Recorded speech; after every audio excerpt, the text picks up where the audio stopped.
9월 19일 주일 성 김대건 안드레아 사제와 성 정하상 바오로와 동료 순교자들 대축일 경축기도. 오늘 전례. 오늘은 연중 제25주일입니다. 예수님께서는 당신의 순환과 죽음을 예고하시지만 정작 제자들은 누가 큰 사람이냐는 문제로 논쟁합니다. 예수님께서는 첫째가 되려면 꼴찌가 되고 종이 되어야 한다고 하십니다. 하느님께서 우리에게 거룩한 지혜를 주시어 성자의 말씀을 받아들이고 섬기는 사람이 하느님 앞에서는 가장 큰 사람임을 깨닫게 해 주시기를 청합시다. 본기도. 하느님, 하느님과 이웃을 사랑하는 것이 모든 율법의 완성이라고 하셨으니 저희가 그 사랑의 정신으로 하느님의 계명을 지켜 영원한 생명에 이르게 하소서. 성부와 성령과 함께 천주로서 영원히 살아계시며 다스리시는 성자 우리 주 예수 그리스도를 통하여 비나이다. 말씀의 초대. 지혜서의 저자는 악인들은 의인이 정녕 하느님의 아들인지 모욕과 고통으로 시험해 보자고 말한다고 한다. 야고보 사도는 위에서 오는 지혜는 순수하고 자비와 좋은 열매가 가득하다고 한다. 예수님께서는 첫째가 되려면 모든 이의 꼴찌가 되고 모든 이의 종이 되어야 한다고 하신다. 제1독서. 그에게 수치스러운 죽음을 내리자. 지혜서의 말씀입니다. 악인들이 말한다. 의인에게 덫을 놓자 그 자는 우리를 성가시게 하는 자. 우리가 하는 일을 반대하며 율법을 어겨 죄를 지었다고 우리를 나무라고 교육받은 대로 하지 않아 죄를 지었다고 우리를 탓한다. 그의 말이 정말인지 두고 보자. 그의 최후가 어찌 될지 지켜보자. 의인이 정녕 하느님의 아들이라면 하느님께서 그를 도우시어 적대자들의 손에서 그를 구해주실 것이다. 그러니 그를 모욕과 고통으로 시험해 보자. 그러면 그가 정말 온유한지 알 수 있을 것이고 그의 인내력을 시험해 볼 수 있을 것이다. 자기 말로 하느님께서 돌보신다고 하니 그에게 수치스러운 죽음을 내리자. 주님의 말씀입니다. 하느님 감사합니다. 제2독서. 의로움의 열매는 평화를 이루는 이들을 위하여 평화 속에서 심어집니다. 야고보서의 말씀입니다. 사랑하는 여러분, 시기와 이기심이 있는 곳에는 혼란과 온갖 악행도 있습니다. 그러나 위에서 오는 지혜는 먼저 순수하고 그 다음으로 평화롭고 관대하고 유순하며 자비와 좋은 열매가 가득하고 편견과 위선이 없습니다.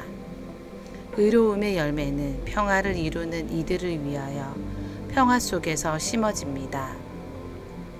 여러분의 싸움은 어디에서 오며 여러분의 다툼은 어디에서 옵니까? 여러분의 지체들 안에서 분쟁을 일으키는 여러 가지 욕정에서 오는 것이 아닙니까? 여러분은 욕심을 부려도 얻지 못합니다. 살인까지 하며 시기를 해보지만 얻어내지 못합니다. 그래서 또 다투고 싸웁니다. 여러분이 가지지 못하는 것은 여러분이 청하지 않기 때문입니다. 여러분은 청하여도 얻지 못합니다. 여러분의 욕정을 채우는 데에 쓰려고 청하기 때문입니다. 주님의 말씀입니다. 하느님 감사합니다. 복음. 사람의 아들은 넘어질 것이다. 누구든지 첫째가 되려면 모든 이의 종이 되어야 한다. 마르코가 전한 거룩한 복음입니다.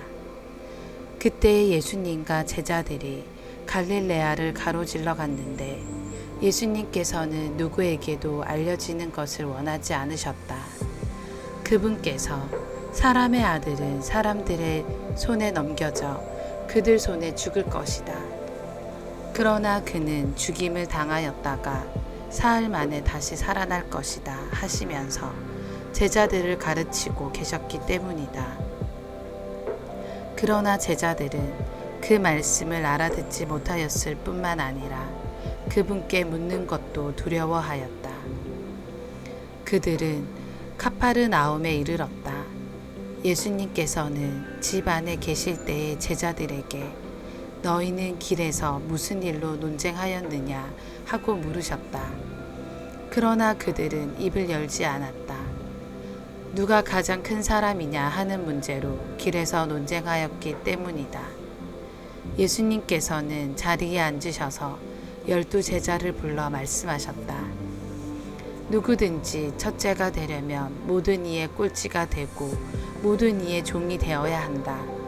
그러고 나서 어린이 하나를 데려다가 그들 가운데에 세우신 다음 그를 껴안으시며 그들에게 이르셨다. 누구든지 이런 어린이 하나를 내 이름으로 받아들이면 나를 받아들이는 것이다. 그리고 나를 받아들이는 사람은 나를 받아들이는 것이 아니라 나를 보내신 분을 받아들이는 것이다. 주님의 말씀입니다. 그리스도님 찬미합니다. 오늘의 묵상. 그리스도인의 삶은 십자가의 체험과 떼어 생각할 수 없습니다. 제 십자가를 지고 가는 삶에 대한 성찰은 그리스도인이 자신의 정체 성대로 살고 있는지 판단하는 척도가 될 수 있습니다. 때로 끝없이 계속되는 듯한 십자가 체험은 우리를 한숨 짓게도 합니다. 오늘 제1독서는 그러한 우리에게 위로가 됩니다. 의인이 정녕 하느님의 아들이라면 하느님께서 그를 도우시어 적대자들의 손에서 그를 구해 주실 것이다. 주님께서 함께 하시니 우리는 인내로 이 시간을 잘 견뎌내야 합니다. 제2독서에서 야고보 사도는 이 인내의 열매가 어떻게 드러나는지 알려줍니다. 의로움의 열매는 평화를 이루는 이들을 위하여 평화 속에서 심어집니다. 오늘 복음에서 제자들은 십자가의 체험에 대하여 알아듣지 못하는 것 같습니다. 죽음 뒤 사흘 만의 부활에 대해서도 이해하지 못하였습니다. 여전히 현세적 명예가 중요한 제자들은 누가 가장 큰 사람이냐 하며 서로 논쟁을 벌입니다. 그런 그들에게 예수님께서는 누구든지 첫째가 되려면 모든 이의 꼴찌가 되고 모든 이의 종이 되어야 한다 하고 가르치십니다. 그리고 어린이 하나를 내 이름으로 받아들이면 나를 받아들이는 것이다 라고 하십니다. 예수님께서는 우리가 당신의 말씀 안에서 성체 안에서 그리고 어린이와 같은 약한 이들 안에서 당신을 발견하고 당신의 가르침을 따라 살아가기를 바라십니다. 세상 것만을 추구하지 말고 저마다 자기 십자가를 받아들이고 인내하여 구원의 길로 들어선다면 하느님 나라를 선물로 받게 될 것입니다. 아멘.